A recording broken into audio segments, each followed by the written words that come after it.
Jesse. Morning, Coach. How's Ross feeling today? Not great. Is he an option for tonight? We'll see. See what the day brings. Eric. I know we asked you this yesterday, but if Colton can't go, are you leaning toward? We'll see. Landeskog? I haven't decided yet. Evan. Talked about Brock Nelson yesterday, but his two wingers, neither of them picked up a shot at even strength the other night. What do you want to see from that line, I guess, tonight that maybe they didn't do the other night? Well, I thought they had a nice night on the defensive side of things, but there's some things offensively that our whole team can do a little bit better.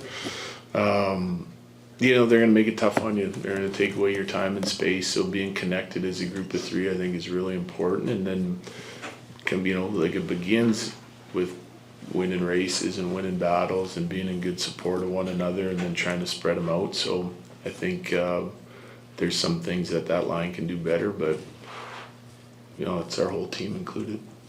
Pierre. I just want to clarify and decode, I'm not around here all year. Is Landeskog an option for tonight? Yes. Possibility? Yeah. Okay. Any other questions, Jesse?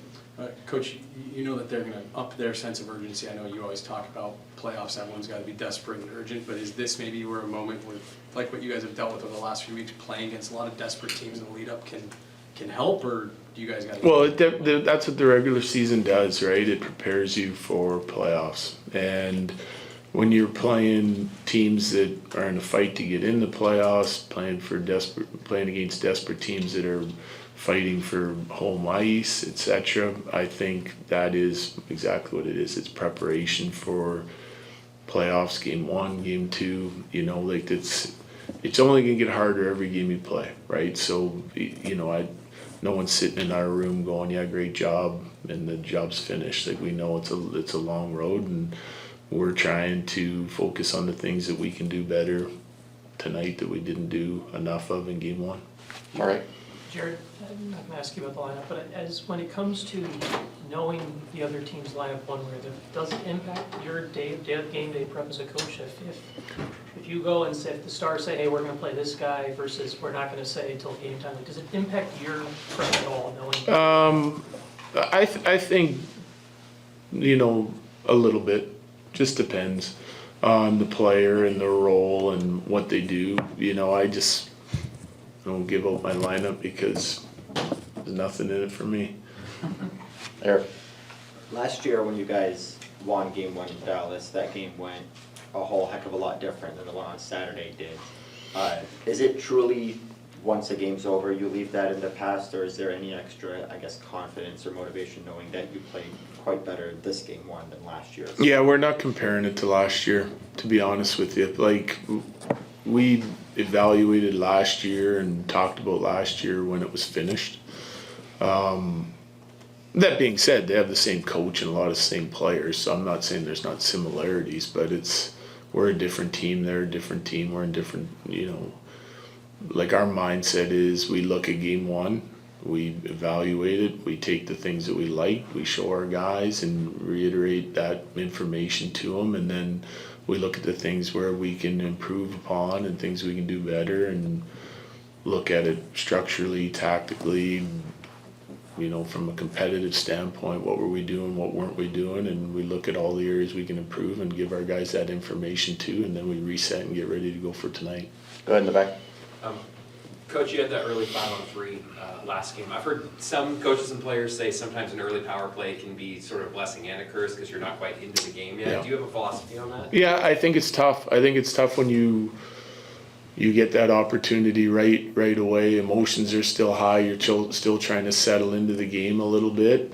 I think what it did for us last game is, even though we didn't capitalize on it, Dallas is a hard starting team at home where they can put it on you right away, and it gave us a little reprieve from our own end, and we were able to build a shot lead and get a little comfortable and get some puck touches. So even though we didn't capitalize on it, at least we weren't playing in our end under duress for the first 5-7 minutes or whatever, which can happen in this building. So instead of trying to survive it, we were on the offensive side of it trying to capitalize. Corey and then Frank.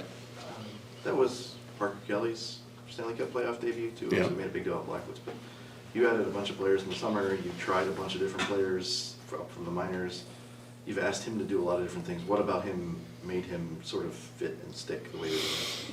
Well, his mindset, like he's a great pro. I think starts with that. Whatever we asked him to do, he was willing to try and do it. We moved him from wing to center, and he built his role on the team significantly doing that. We needed centers at the time. Turns out to be a really trusted defensive player for us, right? Like he can play against anybody because he's fast, he's physical, he's got great detail to his game. And then, with the addition of some of the centers we got, we move him back to the wing, and I felt like playing center really helped him grow as a winger. He can chip in offensively, he's got a great shot. So I just think like his mentality and mindset is very similar to that of Drury and O'Connor, and you're looking for that chemistry, and I think we found it. It reminds me a lot of the Helm, Kagaliano, O'Connor line that we had in 2022, and that was a highly effective line for us through the playoffs because they can play against anybody and give like a little reprieve to some of the top guys. Frank? With so much roster turnover, what do you think was the biggest key to making everyone feel as comfortable as they could as quickly as possible? I think it's leadership in our room. That's what it is. Like I don't think it's one particular thing. I think it's the communication that goes on between the guys and the staff, and getting everyone on the same page, and then talking more. Instead, like it starts with the tactics and the structure of the way we play, and then it moves on to like the mindset of our team, and having them understand where we've been in the last 4 or 5 years and where we're trying to go. And so like everyone's on the same page philosophically about what we're trying to do. And like I just think we got a great group of guys in there, and they make our new players feel comfortable, and they're demanding, but they're very supportive at the same time. Last two, go ahead in the back. Jared, there's not a lot of secrets in this league. I think you might have even said that ahead of game one. Is Yeah. there anything you did learn from Dallas in game one? Nothing that I wasn't expecting, to be honest. There's your Megan. You mentioned that Andrew Kagaliano worked with Parker Kelly in season, and I was curious if you could tell me more about Kagaliano's role with the players, especially this time of year.